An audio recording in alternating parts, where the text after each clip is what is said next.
Depuis l'année dernière, chez Warner, je dirige un service également de 7 personnes qui s'attachent à comprendre les consommateurs, essayer de mieux appréhender leurs usages, développer les audiences au travers du développement de sites, de bases CRM, d'initiatives avec des partenaires digitaux.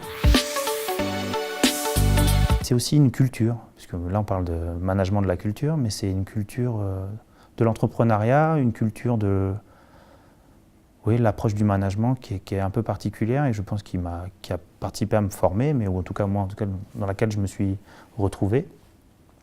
Et ça ne se retrouve pas forcément dans les modules, dans les cours, dans les polycopiés, mais c'est plus dans le cheminement au travers des stages, dans les cours, les échanges avec les professeurs, les travaux pratiques, les dossiers qu'on a pu monter. Et je pense que c'est ça, une culture. Donc la promesse que j'avais lue sur la plaquette dont je parlais au début n'a pas vraiment été trahie et elle était là au rendez-vous. Il y a une culture un peu particulière, une culture du management qui est là, quoi. Ce n'est pas un ensemble de contacts auxquels on fait appel quand on a un besoin ou quand on est dans une impasse.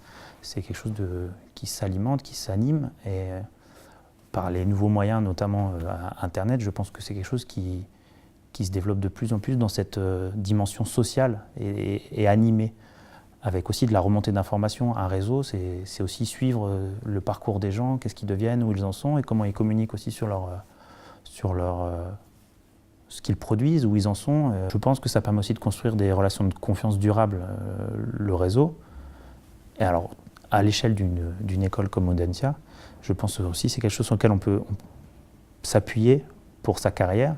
Mais pas seulement, je pense aussi que ça peut être des notions de mentoring, de coaching, où on peut faire appel à son réseau pour des conseils quand on est à un moment de son projet, ou même au sein de son entreprise. Ce n'est pas toujours dans des notions de changement de cap, c'est aussi quand on est en poste et qu'on veut aller plus loin et qu'on veut résoudre des problèmes, essayer d'aller chercher des conseils et de l'expérience. Je pense que c'est ça aussi un réseau. Je pense qu'un point important, c'est d'être proactif au sens, n'attendez pas d'être dans le besoin pour faire appel à votre réseau. Le réseau, il s'alimente au quotidien et c'est aussi à ce moment-là que je pense que votre réseau répondra mieux à vos besoins. C'est quand il sentira que vous n'êtes pas là que dans les moments difficiles. Voilà, ça c'est un petit conseil. Donc manifestez-vous quand vous êtes heureux. Voilà.